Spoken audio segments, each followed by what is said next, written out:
Mi hijo tiró 40 años de mi vida a la basura, justo frente a mis ojos. Me llamo Clotilde. Tengo 71 años y soy viuda. Lo que él no sabe es que en la basura solo había papel. Aquella mañana de sábado había empezado como una fiesta silenciosa solo para mí. El sol entraba por la ventana de la cocina y le daba un brillo dorado a los azulejos gastados que yo misma había elegido con Roberto, mi esposo, hacía más de 40 años. El aire olía a café recién hecho y a la masa de las milanesas que estaba preparando con un esmero casi sagrado. Hacía semanas que mi hijo, Marcos, y su esposa, Valeria, no venían a almorzar. La vida de ellos era un torbellino de reuniones, compromisos y una prisa que yo ya no entendía. Por eso su llamada del día anterior, confirmando que vendrían, me llenó el pecho de un calorcito que ya casi había olvidado. Les estaba preparando su comida favorita. Milanesas a la napolitana, finitas y crujientes, con puré de papas bien cremoso, justo como a Marcos le gustaba desde niño. Mientras golpeaba la carne sobre la tabla de madera, tarareaba una vieja canción de radio, de esas que ponían cuando Roberto y yo éramos novios. Me sentía feliz, genuinamente feliz. Tenía planeado el día entero. Almorzaríamos con calma, sin apuros. Después, les serviría el flan con dulce de leche que había dejado enfriando en la heladera desde la noche anterior. Y entonces, mientras tomábamos el café, les mostraría mi sorpresa. En el estante más alto del viejo modular del comedor, guardado como un tesoro, estaba el álbum de fotos. No era un álbum cualquiera. Su tapa era de un cuero marrón oscuro, ya agrietado por los años, con las letras doradas casi borradas que decían «Nuestra vida». Roberto me lo había regalado en nuestro primer aniversario. Durante 40 años, yo había sido la guardiana de nuestros recuerdos. Cada foto la había pegado yo misma, con esas esquinitas de cartón que ya no se consiguen. Debajo de cada una, con mi caligrafía temblorosa, había escrito la fecha y una pequeña nota. Marcos, primer día de clases, 1985. Lloró hasta que le prometí un helado. Nuestras primeras vacaciones en Mar del Plata. Roberto quemado como un camarón. Yo había encontrado una foto de Marcos dando sus primeros pasos en ese mismo comedor, agarrado de las patas de la misma mesa en la que íbamos a almorzar. Quería que vieran el círculo de la vida, la conexión. Quería decirles, miren, es igualito a su papá. Era mi manera de decirles que, aunque ellos corrieran hacia el futuro, las raíces importaban. Las raíces que yo había cuidado con tanto amor. Si a ti también te han hecho sentir que tus recuerdos no valen nada, déjame un me gusta. Así sé que no estoy sola en esto. Este apartamento no es gran cosa. 2 ambientes en un barrio tranquilo, de esos con árboles viejos y veredas rotas. Lo compramos con Roberto con el primer crédito que nos dieron, y lo pagamos durante 30 años. Cada cuota era un sacrificio. Roberto trabajaba doble turno en la fábrica y yo hacía costuras para las vecinas. No teníamos lujos. Nuestras vacaciones eran una semana en la costa cada 2 o 3 años. Nuestra gran pasión, nuestro único vicio, era coleccionar monedas. Empezamos casi de casualidad, con una moneda de plata que el abuelo de Roberto le había regalado. Poco a poco fuimos aprendiendo. Íbamos a ferias en la Plaza Dorrego los domingos. Revolvíamos cajas polvorientas en tiendas de antigüedades. Cada moneda tenía una historia, un pedazo de un mundo que ya no existía. Roberto decía que no era un gasto, era una inversión. Estas cositas de metal, Clotilde, me decía mientras pulía una con un paño suave. Nos van a cuidar cuando seamos viejos. Yo sonreía y le preparaba un mate. Para mí, eran solo nuestro secreto, nuestro juego. El álbum de fotos era el registro de esa vida. Estaban las fotos de nosotros en esas ferias, sonriendo, con las manos sucias de revolver chatarra, pero felices. Estaba la foto del día que compramos este apartamento, firmando los papeles con una virome que nos prestaron en la escribanía. Cuando llegaron, el olor a milanesas ya inundaba toda la casa. Marcos entró primero. Me dio un beso apurado en la mejilla que sonó más a obligación que a cariño. «Hola, ma». «Qué olor a frito», dijo, arrugando la nariz. Valeria entró detrás, sin levantar la vista del celular. «Hola, Cloti», murmuró, mientras sus dedos volaban sobre la pantalla. Se sentaron a la mesa sin siquiera sacarse los abrigos. La conversación fue un monólogo de ellos. que el auto nuevo les consumía mucha gasolina, que estaban pensando en irse de vacaciones al Caribe en el verano, que el trabajo de Marcos era muy estresante. Yo solo escuchaba y servía la comida que había preparado con tanto amor. Comieron rápido, casi sin hablar de la comida. Cuando terminé de levantar los platos y traje el café, mi corazón latía un poco más fuerte. Era el momento. Fui hasta el modular, me subí a un banquito con cuidado y bajé el pesado álbum. El polvo de los años se levantó en una pequeña nube dorada bajo la luz del sol. Lo puse sobre la mesa con una delicadeza ceremonial. Les quería mostrar algo, dije, con la voz un poco temblorosa por la emoción. Marcos suspiró, un suspiro largo y cansado, como si le estuviera pidiendo el favor más grande del mundo. Valeria ni siquiera levantó la cabeza de su teléfono. Abrí la primera página. Ahí estábamos Roberto y yo, el día de nuestra boda, jóvenes, flacos, y con una cara de susto y felicidad que casi podía tocar. Miren qué jóvenes éramos, empecé a decir. Fue entonces cuando Marcos me interrumpió. No me miró a mí, miró el álbum con una mezcla de fastidio y lástima. Mamá, por favor, dijo. Su voz era fría, cortante. ¿Otra vez con esto? Son fotos viejas, el pasado ya pasó. Sentí una puntada en el pecho, pero insistí. Pero mira, esta es la que te quería mostrar, dije, pasando las páginas con torpeza hasta llegar a la foto de él de bebé, intentando caminar. Él ni la miró. Se levantó de la silla. Su sombra me cubrió por completo. Con un gesto brusco, cerró el álbum. El sonido seco de las tapas de cuero chocando resonó en el silencio del comedor. Mamá, esto es basura vieja, dijo, y cada palabra fue como un golpe. Deja de vivir en el pasado. Tienes que modernizarte. Por eso estás siempre sola, porque te aferras a cosas que ya no le importan a nadie. Y entonces hizo lo impensable. Agarró el álbum, mi tesoro, el trabajo de 40 años de amor y memoria, y caminó hacia la cocina. Yo me quedé paralizada, sin poder moverme, sin poder creer lo que estaba viendo. Abrió el tacho de basura, ese grande con la bolsa negra, y sin una pizca de duda, lo dejó caer adentro. El golpe sordo del álbum contra las cáscaras de papa y los envases vacíos fue el sonido más horrible que he escuchado en mi vida. 40 años de mi vida, de nuestra vida, hundidos en la basura. Valeria, por primera vez, levantó la vista de su teléfono. No dijo nada, solo me miró con una expresión que no supe descifrar. ¿Lástima? ¿Indiferencia? No lo sé.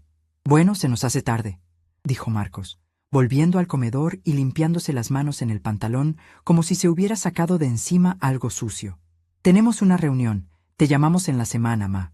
Me dieron otro beso apurado, un roce frío en la mejilla, y se fueron.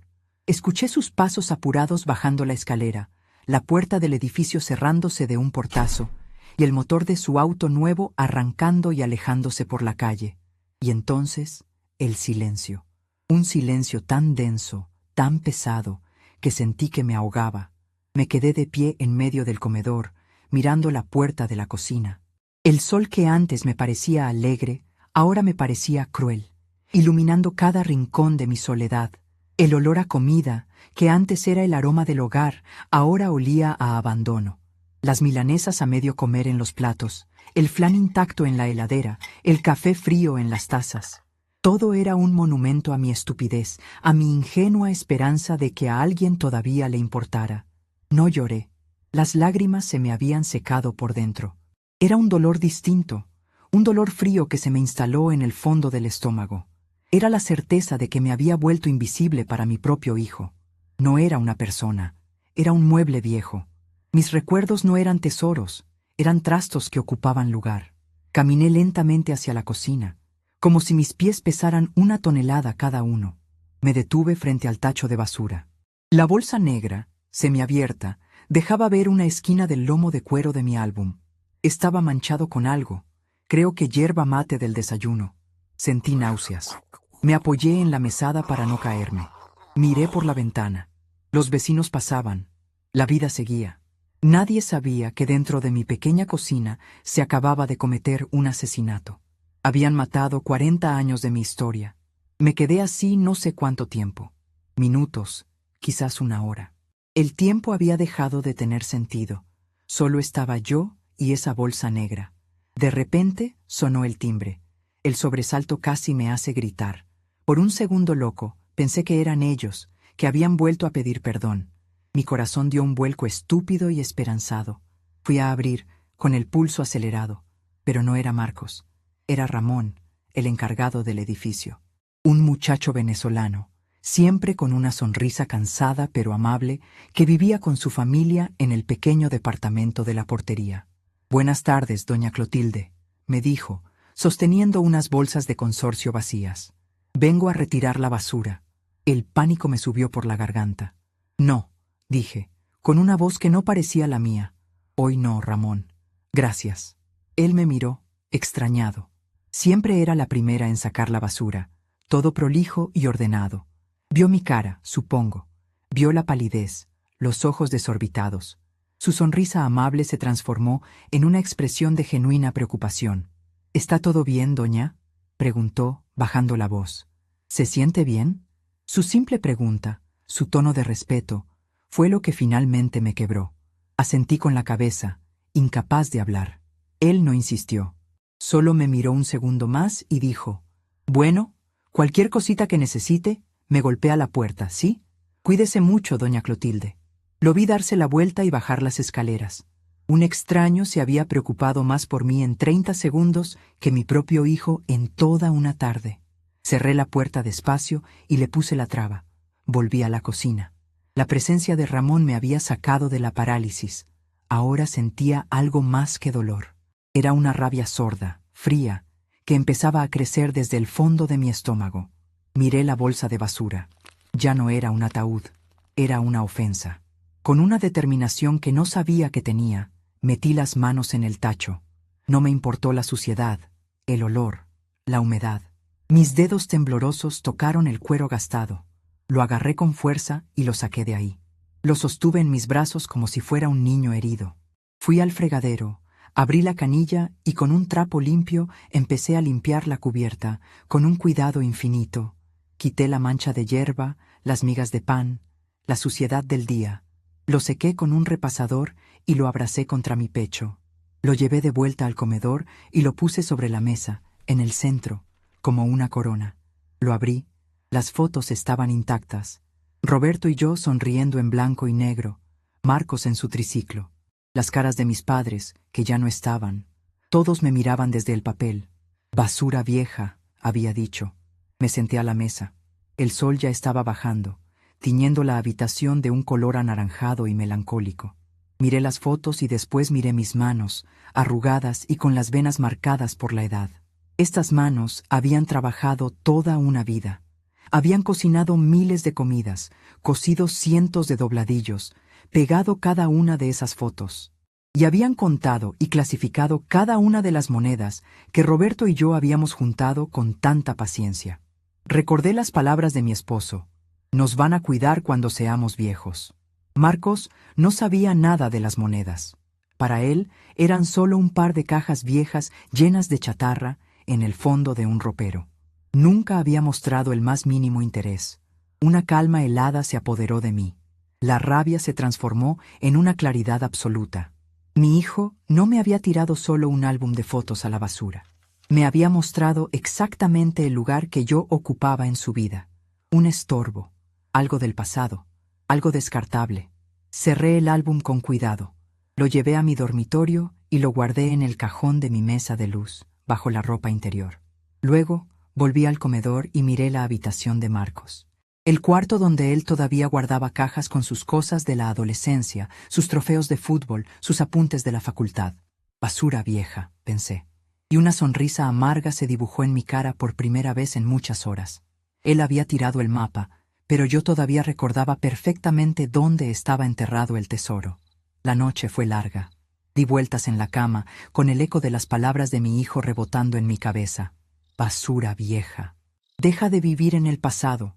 Cada vez que cerraba los ojos, veía la imagen del álbum cayendo en la bolsa negra. No era solo un libro de fotos. Era la prueba física de que mi vida había existido, de que había amado y había sido amada. Y él lo había tratado como un desperdicio. El dolor de la tarde se había asentado en mis huesos, convirtiéndose en un frío que ninguna manta podía quitar, pero debajo de ese frío, algo más estaba naciendo. Una especie de claridad dura, afilada. Me di cuenta de que no podía cambiar lo que él pensaba de mí, pero sí podía cambiar lo que yo iba a hacer al respecto. Me levanté el domingo antes de que saliera el sol. La casa estaba en silencio, una quietud que ya no me parecía solitaria, sino expectante. No preparé café, no prendí la radio. Fui directamente al ropero del pasillo, ese que huele a naftalina y a tiempo guardado. En el fondo, debajo de unas frazadas viejas que ya no usaba, estaban ellas. 2 cajas de madera pesadas, sin ninguna inscripción. Las mismas que Marcos había visto 1000 veces y a las que nunca les había prestado la más mínima atención. Para él, eran solo parte del decorado de la vejez de su madre. Arrastré las cajas hasta el medio del comedor. Me costó trabajo, pesaban más de lo que recordaba. Me arrodillé en el piso frío y levanté la tapa de la primera. El olor a metal viejo y a paño de terciopelo llenó el aire. Ahí estaban, ordenadas en sus compartimentos forrados de tela roja descolorida, cientos de monedas, de plata, de cobre, algunas con un brillo dorado opaco, cada una en su pequeño nicho, como joyas dormidas. Eran nuestras, de Roberto y mías. Las habíamos buscado, negociado, limpiado y clasificado juntos, durante casi 40 años de domingos por la mañana. Mis dedos, torpes por la artritis, rozaron una moneda de plata grande y pesada. La levanté. Tenía el perfil de un rey que ya nadie recordaba. Sentí el frío del metal contra mi piel. No era solo una moneda. Era el recuerdo de una tarde de lluvia en San Telmo, cuando Roberto y yo nos refugiamos bajo el toldo de un anticuario, y él la encontró en una bandeja de baratijas. Pagamos una miseria por ella. La gente no sabe lo que tiene, me había dicho Roberto esa tarde, con los ojos brillando de emoción. Y luego mirándome, había agregado, «Estas nos van a cuidar, Clotilde. Cuando yo no esté, ellas van a estar para ti». En ese momento, la decisión se terminó de formar en mi mente. Ya no era una idea vaga, una rabia sorda. Era un plan. Mi hijo me había enseñado una lección muy valiosa el día anterior. Me había enseñado que el pasado para algunos no tiene ningún valor. Bueno, yo le iba a demostrar el valor exacto, en pesos y centavos, que podía tener el mío. Mi primer movimiento fue hacia el cuarto de Marcos, su habitación. O, mejor dicho, el museo de su adolescencia que yo había mantenido intacto por puro sentimentalismo. Abrí la puerta. El mismo póster de un equipo de fútbol que ya no existía estaba pegado en la pared con cinta adhesiva amarillenta. Sobre una repisa, sus trofeos de torneos escolares juntaban polvo. En el ropero, su ropa de cuando era flaco y tenía pelo. Y en un rincón, cajas y cajas de apuntes de la facultad, de libros que nunca más había abierto. «Basura vieja», me susurré a mí misma, y la frase en mis labios ya no dolía. Sonaba a justicia. Comencé mi ritual, no con furia, sino con una eficiencia metódica, casi quirúrgica. Fui al lavadero y busqué las bolsas de consorcio que me había dejado Ramón. Traje también unas cajas de cartón que guardaba para las compras, y empecé a vaciar el cuarto, metódicamente. Primero, los trofeos. Cada uno, con su plaquita grabada, fue envuelto en papel de diario y puesto en una caja. Luego, los libros y los apuntes, todos apilados y atados con hilo de almacenero. La ropa del ropero la doblé con cuidado y la metí en bolsas. No rompí nada, no tiré nada. Simplemente estaba borrando su presencia de mi casa, de la misma forma en que él había intentado borrar la mía. Mientras trabajaba, mi mente estaba clara. Era como si la acción física de empacar su pasado estuviera despejando la niebla de mi dolor. Cada objeto que guardaba era una atadura que cortaba. Yo no vivía en el pasado. Era él quien había dejado su pasado estacionado en mi casa, ocupando un espacio físico y mental que yo necesitaba recuperar. La habitación, que por 30 años había sido el cuarto de Marcos, de a poco se fue transformando en un simple cuarto vacío. Un lienzo en blanco. Mi lienzo. Cuando terminé, unas 3 horas después, el cuarto estaba irreconocible. Vacío, limpio. Olía a producto de limpieza con olor a lavanda, no a encierro. En el medio del piso de parqué había 3 valijas grandes y varias cajas de cartón, todo perfectamente cerrado y etiquetado con su nombre. Me dolía la espalda, pero mi espíritu se sentía ligero. Por primera vez en mucho tiempo sentí que una parte de mi casa volvía a ser mía. Ahora venía la segunda parte del plan. Volví a las cajas de las monedas. Entre los compartimentos, guardado en un sobre de papel madera, encontré lo que buscaba. Una tarjeta de visita, amarillenta y con los bordes gastados. Elías Silverman, numismática y filatelia, tasaciones sin cargo. Y un número de teléfono fijo, de los de antes. Don Elías era un viejo conocido de Roberto. Un hombre serio, de pocas palabras, pero con una reputación impecable en el ambiente de los coleccionistas. Hacía años que no lo veía, desde antes de que Roberto enfermara. Recé para que el número todavía existiera. Fui al teléfono del comedor, el de disco, y marqué los números con el dedo tembloroso. Sonó 1, 2, 3 veces. Cuando estaba por cortar, una voz rasposa y profunda contestó. ¿Hola? ¿Hablo con el señor Elías Silverman? Pregunté, con el corazón en la boca. Hubo un silencio.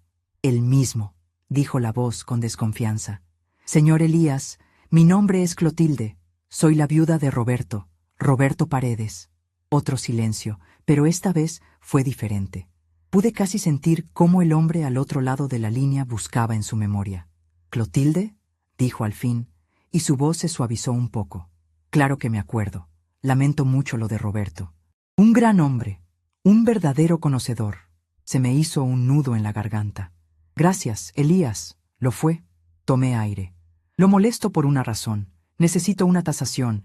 Es la colección. ¿La colección de Roberto? Preguntó, y noté un cambio en su tono. Un interés profesional, agudo. Pensé que el muchacho de ustedes se la había quedado. El muchacho, repetí, y una sonrisa sin alegría se me dibujó en la cara. El muchacho está muy ocupado con el futuro, Elías. El pasado no le interesa. Don Elías no dijo nada, pero entendió todo. Entiendo, dijo simplemente. ¿Cuándo quiere que pase? ¿Hoy sería posible? Sé que es domingo, pero es importante. Para un tesoro como el de Roberto, cualquier día es bueno. Deme su dirección. Estaré ahí en 1 hora. Mientras esperaba, el teléfono volvió a sonar. Esta vez reconocí el número en la pequeña pantalla del identificador de llamadas que me había regalado Marcos por mi último cumpleaños. Era él. Dejé que sonara varias veces antes de atender. «Hola», dije, con la voz más neutra que pude encontrar. «Ma, ¿cómo estás?», dijo, con esa falsa alegría que usaba cuando sentía un poco de culpa. «Te llamaba para ver si estabas bien. Ayer te quedaste medio rara». «Estoy bien, Marcos. Ocupada». «¿Ocupada? Un domingo», se rió. «¿Qué andas haciendo limpiando los portarretratos?». La ironía casi me hace soltar una carcajada. «Algo así», respondí. «Estoy ordenando cosas viejas». «Ah, bueno. Te decía, Valeria y yo estábamos pensando. Quizás la semana que viene te pasamos a buscar y te llevamos a un centro comercial nuevo que abrieron, para que te distraigas un poco. ¿Viste? Te hace falta salir, ver gente moderna. Gente moderna. Como si yo fuera una pieza de museo. Te agradezco, Marcos, pero no va a ser posible. Voy a estar muy ocupada esta semana». «¿Ocupada con qué, mamá, por favor? No me digas que vas a ir al centro de jubilados a jugar a las cartas». «Tengo que hacer unos trámites importantes», dije cortante. «Hablamos en otro momento. Ahora estoy esperando una visita». «¿Una visita? ¿Quién va a ir a verte un domingo?». La curiosidad en su voz era casi ofensiva. «Un viejo amigo de tu padre», respondí. Y antes de que pudiera hacer más preguntas, agregué. «Te tengo que cortar, Marcos. Adiós». Y colgué. Colgarle el teléfono a mi propio hijo se sintió extrañamente liberador. Fue un gesto pequeño, pero fue el primero de muchos. El timbre sonó puntualmente 1 hora después. Era don Elías, un hombre bajito, pelado, con unos anteojos gruesos que le agrandaban los ojos. Traía un maletín de cuero negro que parecía pesar tanto como él. Lo hice pasar al comedor. Cuando vio las 2 cajas de madera abiertas sobre la mesa, sus ojos se iluminaron detrás de los lentes. No dijo nada. Se sacó el saco, se arremangó la camisa y sacó de su maletín una lupa de joyero y un par de guantes de algodón blanco. Durante las siguientes 2 horas, El único sonido en el comedor fue el suave tintineo de las monedas al ser movidas, el roce del metal contra el terciopelo y los pequeños murmullos de admiración de don Elías. Increíble. No puedo creerlo. Roberto tenía un ojo único. Yo me senté en una silla y lo observé trabajar. Cada moneda que él examinaba era un recuerdo que pasaba por mi mente. Él veía un pedazo de historia, un valor de catálogo. Yo veía la cara de Roberto sonriendo bajo el sol de una plaza, nuestras manos entrelazadas sobre una mesa de café mientras admirábamos una nueva adquisición. Finalmente, don Elías se quitó los guantes y la lupa. Se recostó en la silla y me miró. Su cara era una mezcla de asombro y respeto. «Clotilde», dijo con la voz grave. Yo sabía que Roberto tenía una buena colección, pero esto no es una buena colección. Esto es el trabajo de una vida. Hay piezas aquí que son extremadamente raras, algunas directamente únicas en el país. Mi corazón empezó a latir más fuerte. ¿Y eso qué significa, Elías? En dinero. Él sacó una libreta y una calculadora de su maletín. Hizo números durante varios minutos, en silencio. Yo esperaba, conteniendo la respiración. Cuando levantó la vista, su expresión era solemne. Si lo vendemos bien, sin apurarnos, a los coleccionistas adecuados, hizo una pausa. «Clotilde, usted está sentada sobre un patrimonio, un dineral, suficiente para comprar este edificio entero, y quizás el de al lado también». Me quedé sin aire. Sabía que valían algo. Roberto siempre lo había dicho, pero nunca, ni en mis sueños más locos, había imaginado esa magnitud. Miré las monedas. Ya no eran recuerdos, eran poder, eran libertad, eran mi futuro. Un futuro que Marcos había despreciado y tirado a la basura. «Quiero vender», dije, y mi voz salió firme, sin un atisbo de duda. «No todo. Quiero quedarme con algunas, las primeras que compramos con Roberto, pero el resto quiero que se venda». Don Elías asintió lentamente. «Es su decisión, y es la correcta. Un tesoro así no puede estar guardado en una caja. Yo me encargo de todo, discretamente, por supuesto». Se fue 1 hora después, llevándose la primera caja con las piezas más valiosas. Me dejó un recibo escrito a mano en su libreta. No necesitaba más. Confiaba en él. Confiaba en el amigo de mi esposo. Cuando se fue, la casa volvió a quedar en silencio. Pero esta vez era un silencio lleno de poder. El sol de la tarde entraba por la ventana, iluminando el espacio vacío donde antes estaba el modular con el álbum de fotos. Ahora, en el centro del comedor, solo estaba la segunda caja de monedas, mi caja, y las 3 valijas de Marcos junto a la puerta, esperando. Fui hasta la puerta de entrada y puse las valijas justo en el umbral, bloqueando el paso. 1, 2, 3. Al lado, apilé las cajas de cartón con el resto de su basura vieja. Era una barricada. Un punto final. Él había tirado mi pasado a la basura. Yo, simplemente, le estaba devolviendo el suyo. El lunes por la mañana me desperté con una sensación que no tenía desde que Roberto vivía. La sensación de tener un propósito. El sol entraba por la misma ventana, pero ya no me parecía ni alegre ni cruel. Simplemente era la luz de un nuevo día. Un día de trabajo. No me apresuré. Me preparé un té con limón, me senté a la mesa del comedor y miré las valijas de Marcos, que seguían junto a la puerta como centinelas de mi nueva vida. No me generaban ni rabia ni tristeza. Eran simplemente un problema logístico que debía resolver. Mi primera llamada no fue a don Elías, fue a la guía telefónica. Busqué el número de mi médico de toda la vida, el doctor Aguirre. Su consultorio no quedaba lejos, y sabía que los lunes por la mañana atendía sin turno, por orden de llegada. Sabía exactamente lo que iba a pasar. Conocía a mi hijo. Su primer ataque no sería de frente. Sería por la espalda. Intentaría convencerme a mí y a todo el mundo de que yo no estaba bien de la cabeza, que una viejita de 71 años, de repente, se había vuelto loca. Iba a usar mi edad, mi viudez, mi soledad, como armas en mi contra, y yo no se lo iba a permitir. Antes de salir, hice algo que no había hecho en años. Abrí mi ropero y busqué qué ponerme con cuidado. No agarré el primer saquito de lana que encontré. Elegí un traje de falda y saco color azul marino que había usado para la boda de una sobrina hacía como 10 años. Me quedaba un poco holgado, pero se veía elegante.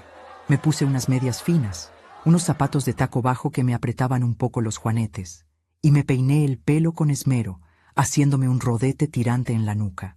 Me miré al espejo. La mujer que me devolvía la mirada no era la viejita de entrecasa que mi hijo despreciaba. Era la señora Clotilde Paredes. Y la señora Paredes iba a la guerra. En el consultorio del doctor Aguirre había olor a alcohol y a ese papel manteca que ponen en las camillas. Tuve que esperar casi una hora, rodeada de madres con niños resfriados y otros jubilados que venían a buscar recetas. Cuando me tocó mi turno, el doctor Aguirre me recibió con su sonrisa de siempre. Era un hombre bueno, que me había atendido a mí, a Roberto y a Marcos desde que era un bebé. Clotilde, qué gusto verte. ¿Qué te trae por aquí? Espero que no sea nada grave, dijo, mientras se sentaba detrás de su escritorio de madera oscura. No, Miguel, nada grave. Al contrario, respondí, y mi voz sonó más firme de lo que esperaba. Vengo a pedirte un favor. Necesito un chequeo completo, pero no solo de la presión y el colesterol. Necesito un examen cognitivo, uno completo.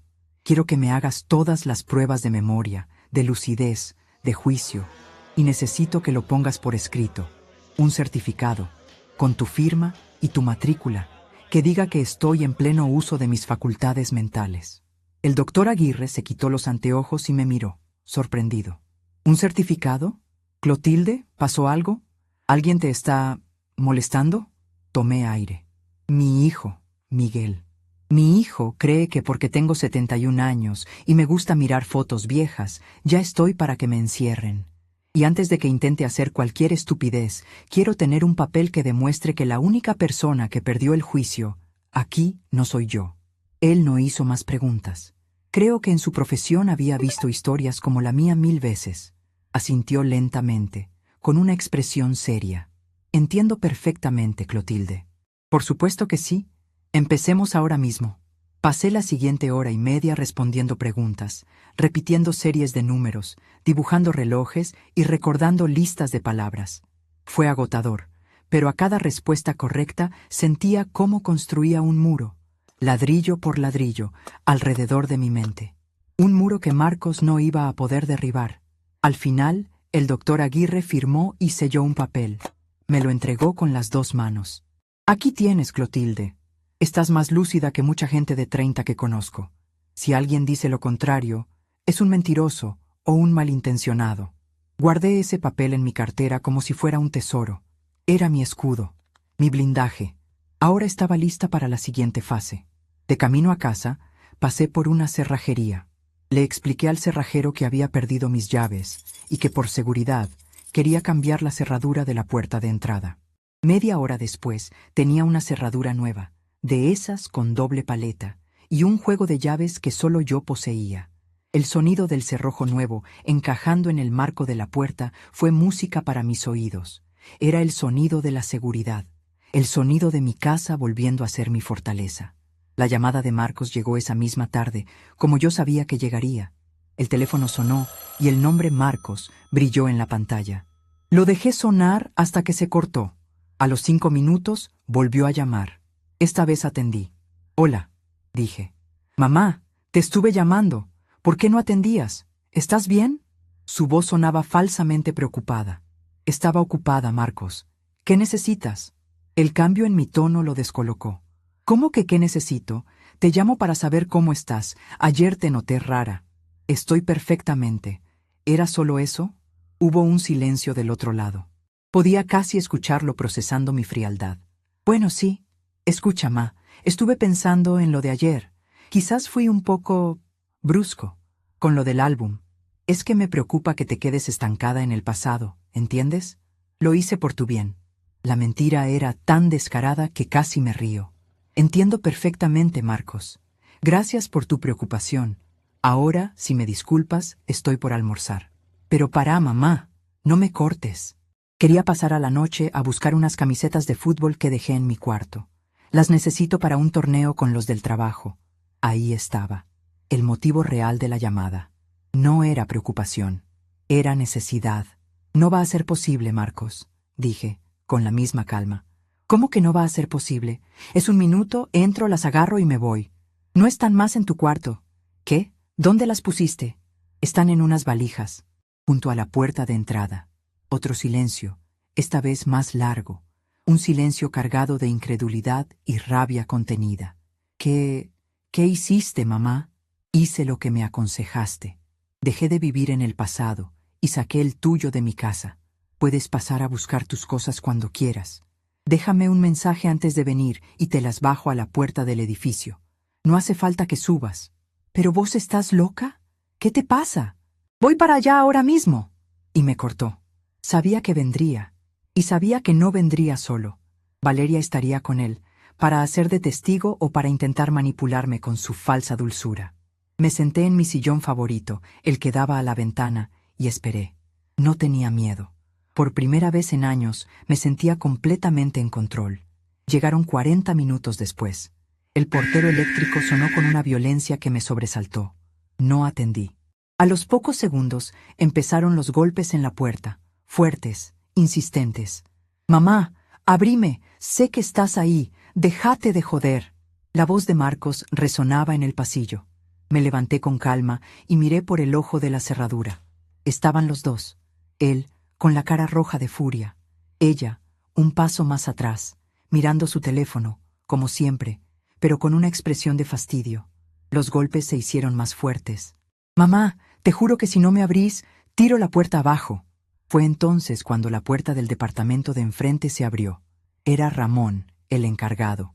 Se había puesto una remera limpia y su cara, usualmente sonriente, estaba seria. «Señor, ¿pasa algo?», le preguntó a Marcos, con su acento venezolano. «Está haciendo mucho escándalo. Los vecinos se van a quejar». «No te metas, pibe, es la casa de mi madre», le gritó Marcos fuera de sí. «Precisamente por eso me meto», respondió Ramón, sin levantar la voz, pero con una firmeza que me sorprendió.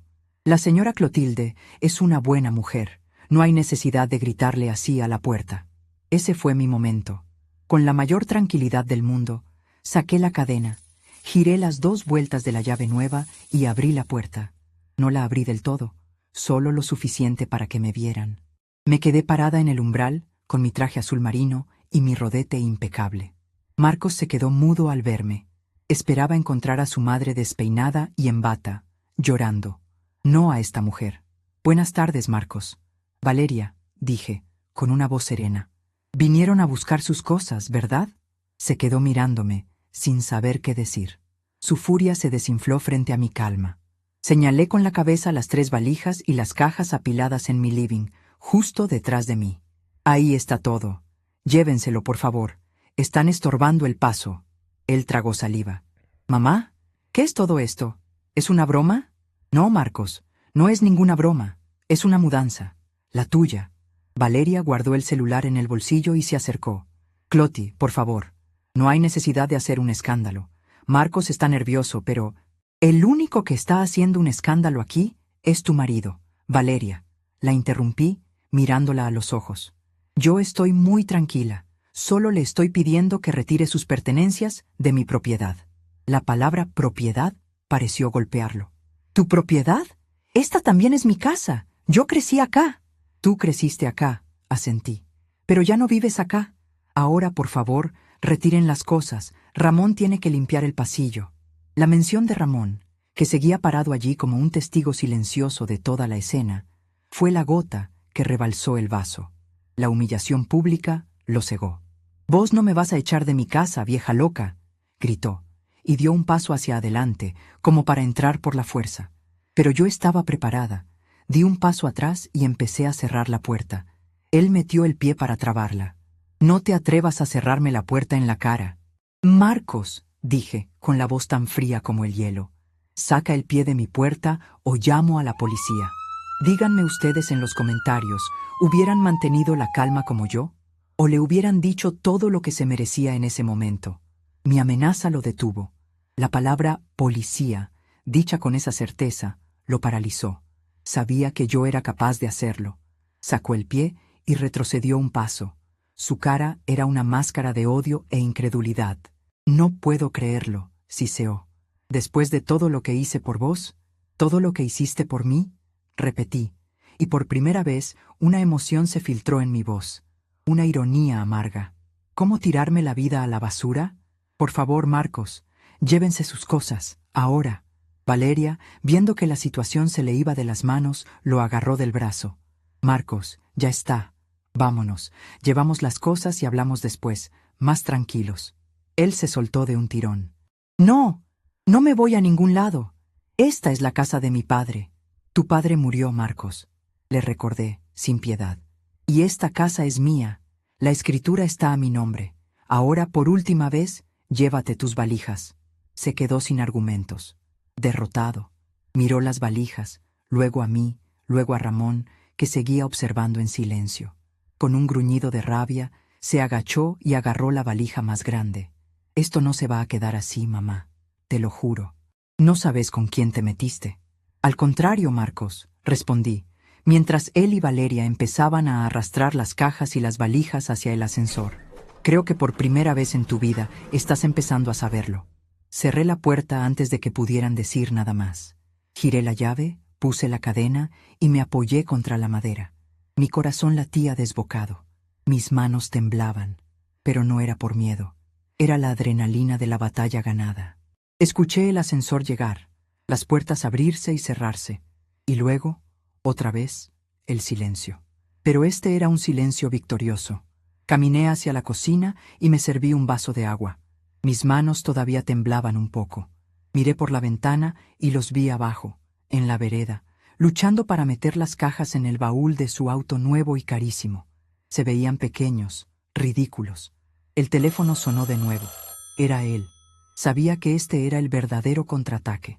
Atendí. «Escúchame bien, vieja de mierda», me dijo, sin preámbulos. Su voz era un susurro venenoso. «Te crees muy viva, ¿no?» Sacando mis cosas, cambiando la cerradura. «Esto lo vamos a arreglar en otro lado. Voy a hablar con un abogado. Ese departamento también es mío por derecho. Soy tu único heredero». Dejé que terminara de gritar. Cuando hizo una pausa para respirar, hablé. «La herencia se recibe cuando la persona muere, Marcos. Y yo, como verás, estoy muy viva». «Eso lo vamos a ver», gritó. «Te voy a hacer declarar insana, mamá. ¿Me escuchaste? Insana. Voy a conseguir un juez que diga que no estás en tus cabales. Te van a meter en el mejor geriátrico, te lo prometo. Y yo voy a administrar todo tu patrimonio, empezando por ese departamento de mierda y terminando por la jubilación de papá.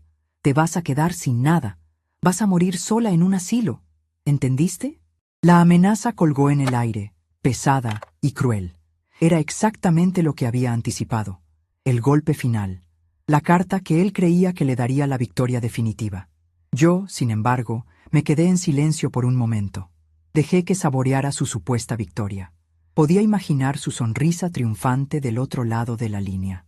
«Qué curioso que digas eso, Marcos», respondí al fin, con la voz más dulce y calmada que pude encontrar. «Porque justamente esta mañana estuve en el consultorio del doctor Aguirre. La pausa que dejé flotando en la línea telefónica fue breve, apenas unos segundos, pero dentro de ella contuve toda una vida de paciencia. Del otro lado, el silencio de Marcos estaba lleno de una confianza arrogante. Estaba seguro de que me tenía acorralada. Y me hizo un chequeo completo. Continué con la misma voz melosa, físico y mental. Resulta que tengo la presión de una mujer de 50 y la memoria de un elefante. Tengo un certificado, Marcos, firmado y sellado por un profesional matriculado, que dice que estoy en pleno y absoluto uso de mis facultades mentales. Dice, textualmente, que mi capacidad de juicio es excelente. ¿No es maravilloso? Si quieres, le puedo pedir a Ramón que te baje una fotocopia». El silencio al otro lado del teléfono cambió. Ya no era arrogante. Era el silencio denso y pesado de un motor que se acaba de fundir. Escuché una respiración entrecortada, un sonido gutural, como si se estuviera ahogando con su propia rabia. Vos no», tartamudeó. «Eso no prueba nada. Cualquier médico comprado dice cualquier cosa». «¿El doctor Aguirre?», pregunté con falsa inocencia. «¿El médico que te atendió el sarampión y te cosió la frente cuando te caíste de la bicicleta? ¿El mismo que cuidó a tu padre hasta el último día? No creo que un juez piense que es un médico comprado, Marcos. De hecho, creo que su testimonio valdría un poquito más que el de un hijo que acaba de ser echado de la casa de su madre por faltarle el respeto. «Esto es la guerra, mamá. ¿Me escuchás? ¡La guerra!», gritó, pero su voz había perdido la fuerza. Era el ladrido de un perro asustado, no el de un lobo. «Voy a conseguir otro médico. Voy a...». «Haz lo que tengas que hacer, Marcos», lo interrumpí, y mi voz volvió a ser fría como el acero. «Pero mientras buscas médicos y abogados, te sugiero que busques también un buen lugar para guardar tus cosas, porque en mi casa no se quedan. Y la próxima vez que golpees mi puerta de esa manera, la conversación la tendrás con el oficial de policía de la comisaría 12. ¿Quedó claro?». No esperé su respuesta. Colgué el teléfono con una suavidad deliberada. Me quedé un instante mirando el aparato, mi viejo teléfono de disco. Era un objeto del pasado, sí, pero acababa de convertirse en el arma con la que había ganado la primera batalla. La guerra, como él decía, recién empezaba, y yo estaba lista. Durante los siguientes 2 días no tuve noticias de él. El silencio era una bendición. Usé ese tiempo para empezar a desmantelar el resto del pasado que ya no me servía. Limpié a fondo el cuarto que había sido de Marcos, que ahora olía a lavanda y a futuro. Saqué las cortinas viejas y dejé que el sol llenara el espacio. Decidí que sería mi cuarto de costura, mi taller, un lugar para crear, no para almacenar recuerdos ajenos. El miércoles por la tarde, mientras regaba los malbones del balcón, sonó el teléfono. Era Valeria. Su voz era un almíbar empalagoso. «¿Cloti? Hola, mi amor, ¿cómo estás?» «Estoy bien, Valeria, gracias por preguntar». «Ay, qué bueno. Estaba tan preocupada por vos. Mira, Cloti, te llamo porque Marcos está... bueno, está destruido. No come, no duerme. Está muy arrepentido por cómo te trató. A veces se le va la mano, viste cómo es, muy pasional. Pero te ama, Cloti. Sos su madre». Escuché el discurso ensayado sin interrumpir. Podía imaginarla sentada en su sofá de diseño, con las uñas recién pintadas, leyendo un guión que habían escrito juntos. «Él quiere pedirte perdón», continuó. «Quiere que nos juntemos los 3 a tomar un café, a hablar las cosas como una familia. Borrón y cuenta nueva. ¿Qué te parece si mañana pasamos por tu casa a la tarde?» «No, Valeria, no me parece». La respuesta, tan directa, la descolocó. Hubo una pausa. «¿Cómo? ¿Cómo que no? Cloti, es tu hijo. Y justamente porque es mi hijo, sabe perfectamente dónde encontrarme si quiere hablar. Pero no va a ser en mi casa, y no va a ser con público», dije, refiriéndome a ella. «Si Marcos necesita decirme algo, puede hacerlo a través de un abogado.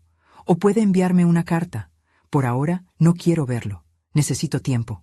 Pero Cloti, un abogado. ¡Qué barbaridad! Somos familia». «La familia no se tira los recuerdos a la basura, Valeria.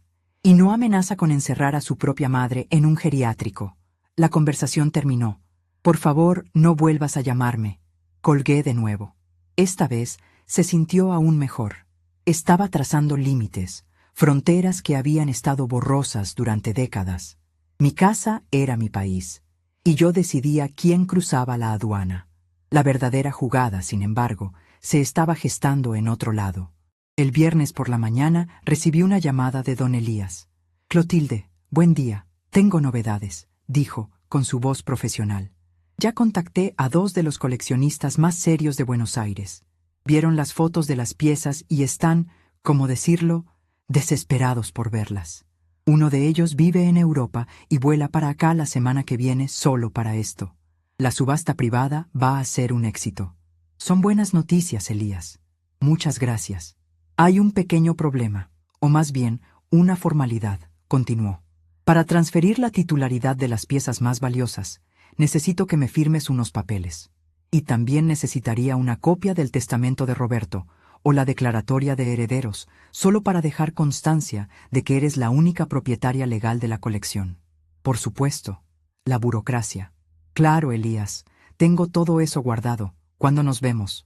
«Te propongo algo mejor», dijo él. «Mi estudio está en la calle Defensa, en San Telmo.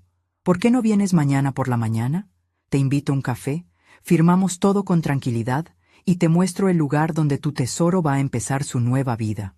La idea me gustó.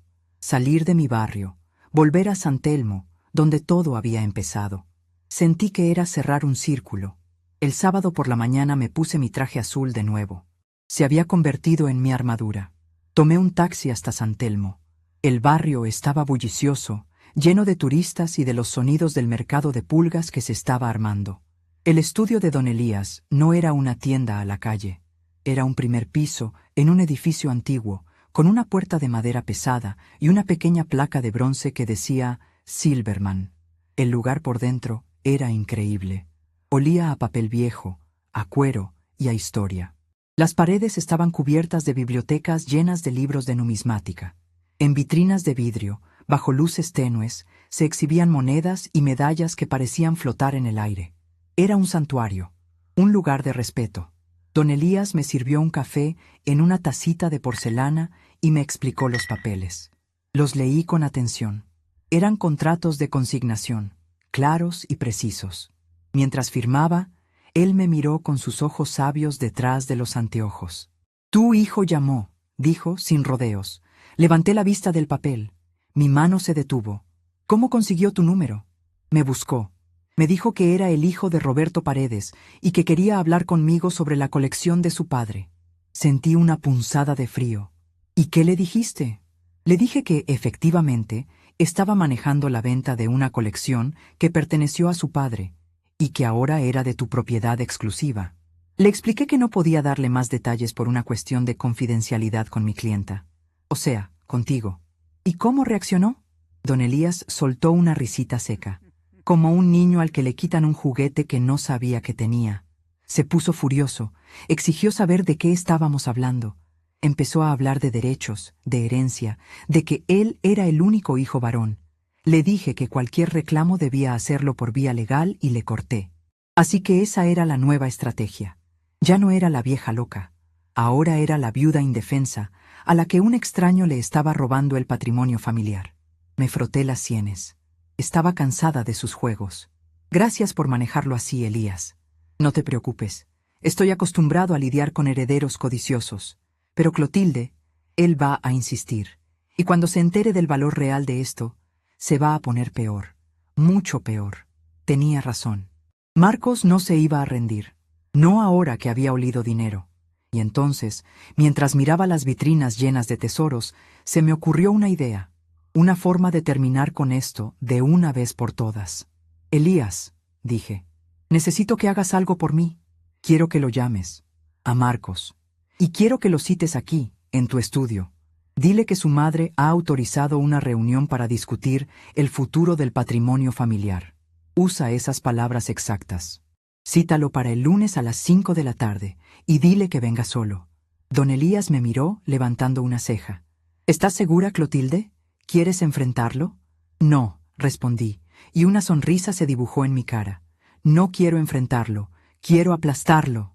El lunes, a las 4:30 de la tarde, yo ya estaba en el estudio de don Elías. Él me había preparado un sillón de cuero en un rincón de la oficina, desde donde podía ver la puerta, pero no ser vista inmediatamente al entrar. Sobre la mesa de roble que dominaba la habitación, don Elías había colocado, a propósito, solo 3 monedas de la colección. No las más valiosas, pero sí 3 piezas de plata grandes, impresionantes a la vista, cada una en su estuche de terciopelo. A las 5 en punto, sonó el timbre. Mi corazón dio un vuelco, pero respiré hondo y me aferré a la calma que había cultivado toda la semana. Don Elías fue a abrir. Escuché la voz de Marcos, tensa y desconfiada. Soy Marcos Paredes. Tengo una cita con el señor Silverman. Adelante, señor Paredes. Lo estábamos esperando, dijo Elías, con una formalidad glacial. Marcos entró en la oficina. Se detuvo en seco, mirando a su alrededor con una mezcla de asombro y desdén. Iba vestido con un traje caro que le quedaba un poco apretado, como si quisiera aparentar una importancia que no tenía. Su mirada pasó por las vitrinas, por los libros, y se clavó en las 3 monedas que brillaban sobre la mesa. Así que esto es la famosa colección, dijo, acercándose a la mesa. No me había visto. Esto es una pequeña muestra, sí, respondió don Elías, que permanecía de pie junto a su escritorio. Marcos se inclinó para mirar las monedas, pero no se atrevió a tocarlas. «¿Y cuánto vale esta chatarra?», Mi padre siempre decía que valían algo. Supongo que alcanza para pagar algunas deudas, ¿no? Su tono era el de alguien que intenta sonar casual, pero está carcomido por la codicia. Fue entonces cuando salí de mi rincón. Depende de qué deudas quieras pagar, Marcos, dije. Se dio vuelta de un salto, como si hubiera visto un fantasma. Su cara pasó del rojo al blanco en un segundo. Me miró, miró a don Elías y de nuevo a mí. La trampa se había cerrado sobre él. ¿Qué haces vos acá?, balbuceó. La reunión era conmigo. La reunión es conmigo, Marcos. El patrimonio es mío, respondí, acercándome a la mesa. Me paré frente a él, al otro lado de la madera pulida. Pero como pareces tan interesado en el patrimonio familiar, decidí que era hora de que tuvieras una idea clara de lo que despreciaste durante toda tu vida. Su cara se endureció. La sorpresa dio paso a la vieja arrogancia. Ah, ya entiendo. Me trajiste acá para restregarme en la cara que vas a vender las moneditas del viejo. Muy bien, mamá. Felicitaciones. ¿Cuánto te van a dar? ¿$20,000? ¿30,000? Suficiente para comprarte un montón de ovillos de lana, ¿no? Se cruzó de brazos, sonriendo con suficiencia. Creía que había entendido el juego. Creía que la cifra era algo que él podía manejar, algo que todavía lo dejaba en una posición de superioridad. Miré a don Elías. Él asintió levemente. Habíamos ensayado ese momento. Señor Paredes, comenzó Elías, con su voz grave de tasador. Usted está subestimando gravemente el conocimiento y la pasión de su padre, y el valor de esta colección. Las 3 piezas que tiene delante, por ejemplo, tienen un valor de mercado combinado de aproximadamente $40,000. Marcos se quedó boquiabierto. Su sonrisa se borró. Se inclinó de nuevo sobre las monedas, como si las viera por primera vez. ¿40,000 por 3 pedazos de metal? Y estas no son, ni de lejos, las piezas más importantes, continuó don Elías, implacable. Abrió un cajón de su escritorio y sacó una carpeta de cuero. La abrió sobre la mesa. Contenía fotografías de alta calidad de otras monedas de la colección. Esta de aquí, una de las primeras monedas patrias acuñadas en Potosí, es prácticamente única. Su valor base en una subasta internacional no bajaría de los $200,000. Esta otra, un ensayo de oro del año 1881, podría alcanzar el $500,000. Marcos miraba las fotos y luego a mí, con los ojos desorbitados. No podía procesarlo. El aire pareció volverse más denso en la habitación. Él tragó saliva. El sonido se escuchó claramente en el silencio. El señor Silverman ha hecho una tasación conservadora del lote completo, Marcos, dije yo en voz baja. ¿Quieres saber el número? ¿El valor total de la basura vieja que juntamos tu padre y yo durante 40 años en el fondo de un ropero? Él no pudo responder. Solo asintió, con un movimiento casi imperceptible. Don Elías carraspeó. Miró una hoja de papel en su escritorio. Considerando el valor individual de las piezas clave y el valor del conjunto, la colección completa tiene un valor de mercado estimado, hizo una pausa dramática, entre los 4 y los 5 millones de dólares. El número cayó en el silencio del estudio como una piedra en un lago. Marcos se tambaleó. Literalmente. Tuvo que apoyarse en la mesa para no caerse. Su cara había perdido todo color. Parecía que iba a vomitar. 4, 5 millones de dólares. El sonido de su respiración era sibilante, trabajoso. No, susurró. No puede ser. Es imposible. Es muy posible, dije yo, con una calma que me sorprendía a mí misma. Es el resultado de una vida de estudio, de paciencia y de amor. Cosas que tú nunca entendiste. Se quedó mirando el vacío por un largo rato. Su mente, acostumbrada a los créditos del banco y los sueldos de fin de mes, no podía abarcar esa cifra. Y entonces la negación se convirtió en rabia. Una rabia desesperada, la de un animal acorralado. Me señaló con un dedo tembloroso. Esto es de papá. La mitad de esto es mío. Es mi herencia. No podés venderlo sin mi permiso. Te voy a poner un juicio que no te vas a olvidar en tu vida, vieja ladrona. Era su última carta, la amenaza final. Pero yo también estaba preparada para eso. Lentamente abrí mi cartera. La misma cartera donde había guardado el certificado del doctor Aguirre. Saqué un sobre de papel madera, un poco amarillento por el tiempo. Lo puse sobre la mesa, Entre él y yo. Tu padre sabía que eras así, Marcos, dije, con una tristeza genuina en la voz. Te amaba, pero no era ciego. Sabía que tu ambición a veces le ganaba a tu corazón. Empujé el sobre hacia él. Ábrelo. Con manos temblorosas, torpes, lo abrió. Dentro había una sola hoja de papel, doblada en 4. Era una carta, escrita con la caligrafía prolija y un poco inclinada de Roberto, y estaba firmada ante un escribano. Marcos leyó en voz alta, en un susurro quebrado. Por medio de la presente, dejo constancia de que la colección numismática reunida durante mi vida, junto a mi esposa, Clotilde Paredes, es de su entera y exclusiva propiedad. Ha sido nuestro proyecto, pero el dinero invertido fue siempre de nuestro fondo común, y el conocimiento fue compartido. En caso de mi fallecimiento, es mi voluntad expresa que ella disponga de la colección como mejor le parezca, para asegurar su bienestar y su tranquilidad. Las monedas son para Clotilde, para que nunca le falte nada, y para que nadie, ni siquiera nuestro hijo, pueda quitarle la paz que tanto merece. Cuando terminó de leer, el papel se le cayó de las manos. Se quedó mirando la firma de su padre y el sello del escribano. Era irrefutable. Era el final. Su padre, desde la tumba, acababa de desheredarlo del tesoro que él nunca supo que existía. Levantó la vista y me miró. Por primera vez no vi rabia ni arrogancia en sus ojos. Vi una derrota absoluta, una aniquilación. Estaba completamente quebrado. «Mamá», dijo, y su voz fue un ruego. «Mamá, por favor». Pero yo ya no era la madre a la que él podía manipular. Me mantuve firme. «Se acabó, Marcos», dije. «Se acabaron los gritos, las amenazas y las faltas de respeto. A partir de hoy, las cosas van a ser a mi manera.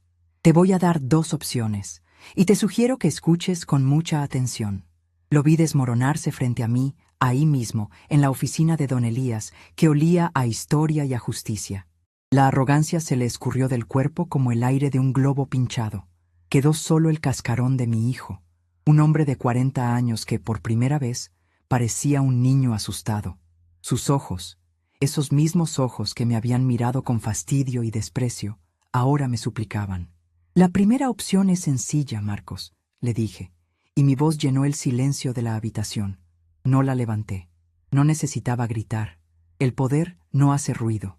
Puedes cumplir tu amenaza. Puedes ponerme un juicio.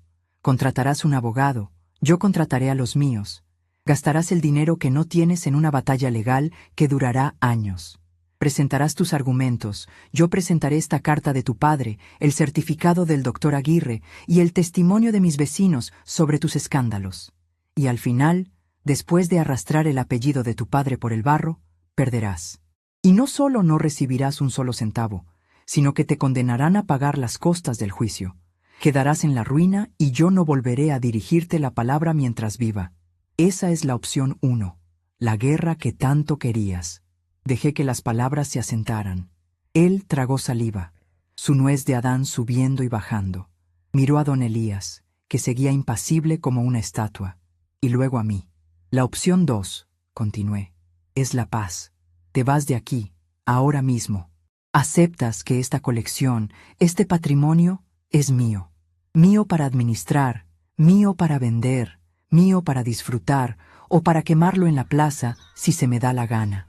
Desapareces de mi vida por un tiempo, sin llamadas, sin visitas, sin mensajes a través de Valeria. Te tomas este tiempo para pensar en el hombre en el que te has convertido. Y quizás, solo quizás, si algún día demuestras con hechos que has cambiado, que has entendido el valor de las cosas que no tienen precio, quizás entonces podamos volver a hablar, no de dinero, de respeto, como madre e hijo. Esa es la opción 2, el silencio. Se quedó mirándome, con la boca entreabierta. La mente le trabajaba a toda velocidad, calculando, sopesando. Podía ver la lucha en su cara, la codicia contra el instinto de supervivencia. «¿Y qué se supone que haga?», susurró, con la voz rota. «Valeria y yo tenemos deudas. El auto, el departamento. Contábamos con...». «Ese no es mi problema, Marcos», lo corté en seco. «Tus decisiones de adulto tienen consecuencias de adulto. Aprendiste a gastar como un rico. Ahora te toca aprender a vivir como lo que eres. como lo que siempre fuimos tu padre y yo, gente trabajadora que se las arregla con lo que tiene. Se pasó las manos por la cara, se frotó los ojos, como si quisiera despertar de una pesadilla, y entonces se quebró. Se sentó en la silla que tenía más cerca, se cubrió la cara con las manos y empezó a llorar. No era un llanto de arrepentimiento, era el llanto amargo y desesperado de la derrota, el llanto de la codicia frustrada. Lo dejé llorar. Don Elías y yo esperamos en silencio. No había nada que decir. El sonido de sus sollozos era la banda sonora de una vida de malas decisiones que le pasaba factura. Cuando finalmente se calmó, levantó la cara. Estaba roja, hinchada. Parecía 10 años más viejo. La opción 2, dijo con la voz ahogada. Elijo la opción 2. Asentí lentamente. Buena elección, Marcos. Ahora, por favor, vete. Se levantó, tambaleándose un poco. Ni siquiera me miró al pasar. Caminó hacia la puerta como un autómata. Don Elías lo acompañó hasta la salida. Escuché la puerta pesada cerrarse, y el silencio que quedó después fue el silencio más limpio y puro que había sentido en mucho tiempo. Pasaron 6 meses y 2 semanas.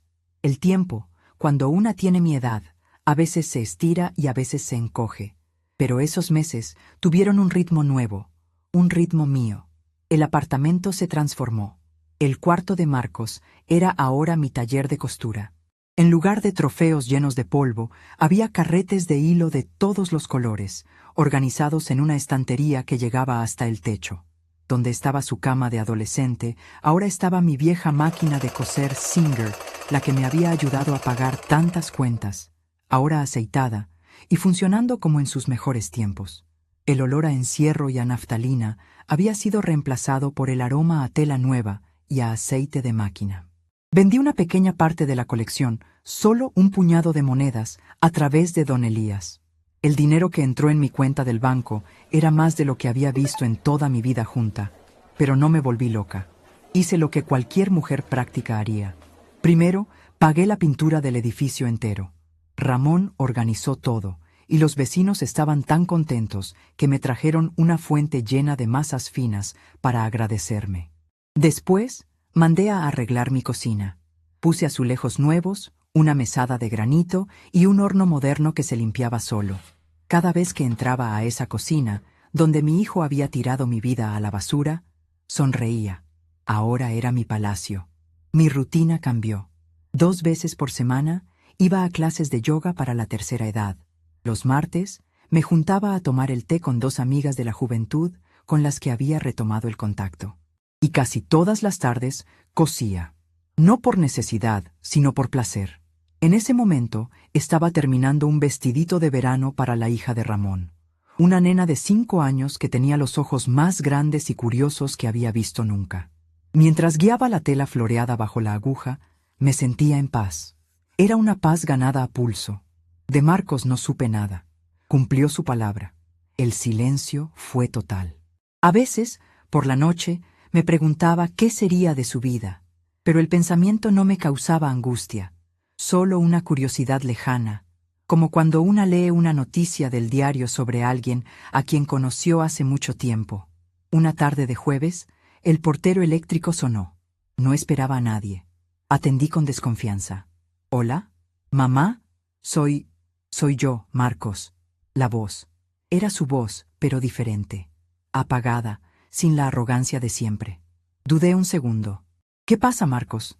Te dije que no». Lo sé», me interrumpió, y su voz sonaba apurada, como si temiera que le cortara. «No te pido nada. Solo quería saber si podíamos hablar. 5 minutos. En la plaza de enfrente del edificio, en un banco. No voy a subir, te lo juro». Algo en su tono me dijo que no era una trampa. Era una rendición. «Está bien», dije. «En 10 minutos». Me puse un saquito, agarré mis llaves nuevas y bajé. El corazón me latía un poco más rápido de lo normal.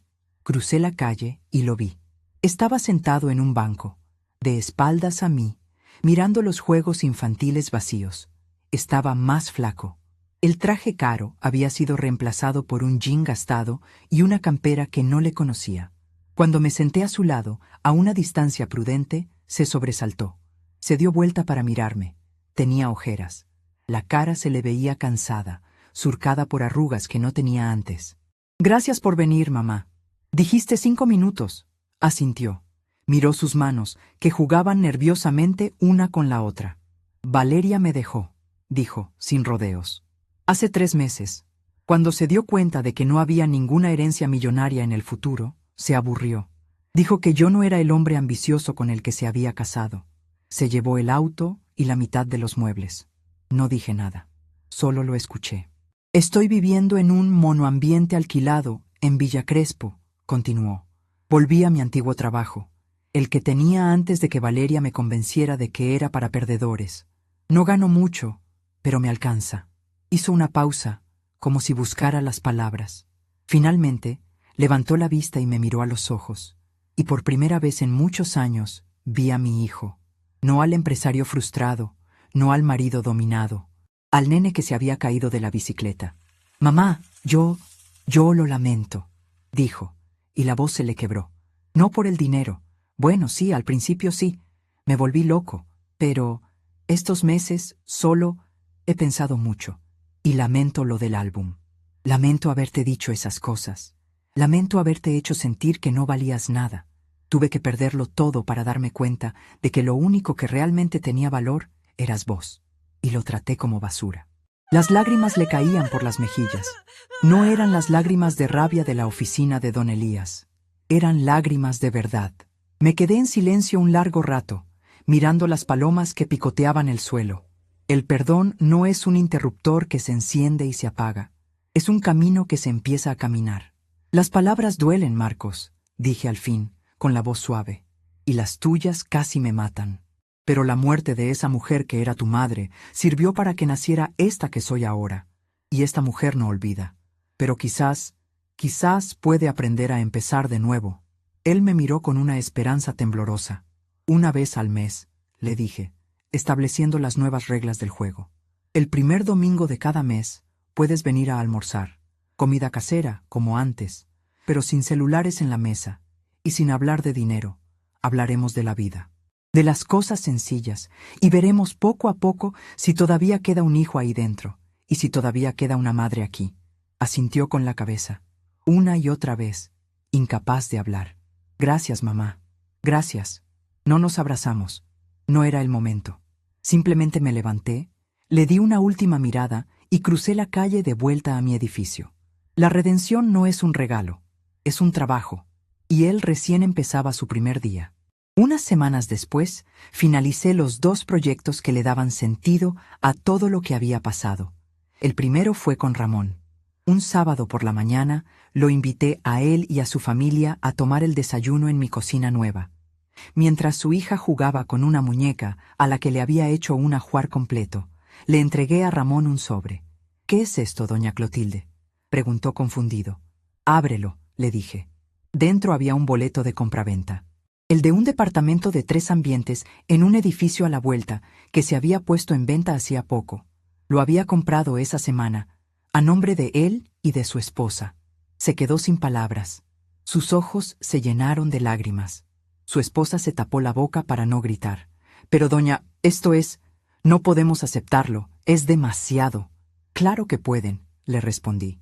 «Un hombre que defiende a una mujer indefensa de su propio hijo no es un encargado, es un caballero, y los caballeros merecen un castillo.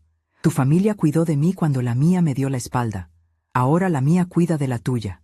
Es la ley de la vida, Ramón, y no acepto un no por respuesta». El segundo proyecto fue con don Elías. Juntos creamos la Fundación Colección Roberto y Clotilde Paredes. La mayor parte de las monedas no se venderían. Serían cedidas a un museo importante de la ciudad para ser exhibidas al público, con una placa que contara la historia de mi esposo, un obrero que soñaba con la historia. El dinero de las pocas piezas que sí se vendían se usaría para crear una beca anual para estudiantes de historia de bajos recursos. El legado de Roberto no iba a ser un cheque para un hijo ingrato. Iba a ser la oportunidad para que cientos de jóvenes pudieran estudiar. Una tarde, poco después, estaba en mi living, que ahora tenía un sillón nuevo y comodísimo. Sobre una mesita de madera de cerezo, en el lugar de honor, estaba el álbum de fotos, la tapa de cuero, limpia y nutrida con crema, brillaba bajo la luz de un velador. Lo abrí. Pasé las páginas, viendo mi vida desfilar ante mis ojos. La boda, el nacimiento de Marcos, las vacaciones en Mar del Plata. Ya no me dolía. Sentí un orgullo profundo, tranquilo.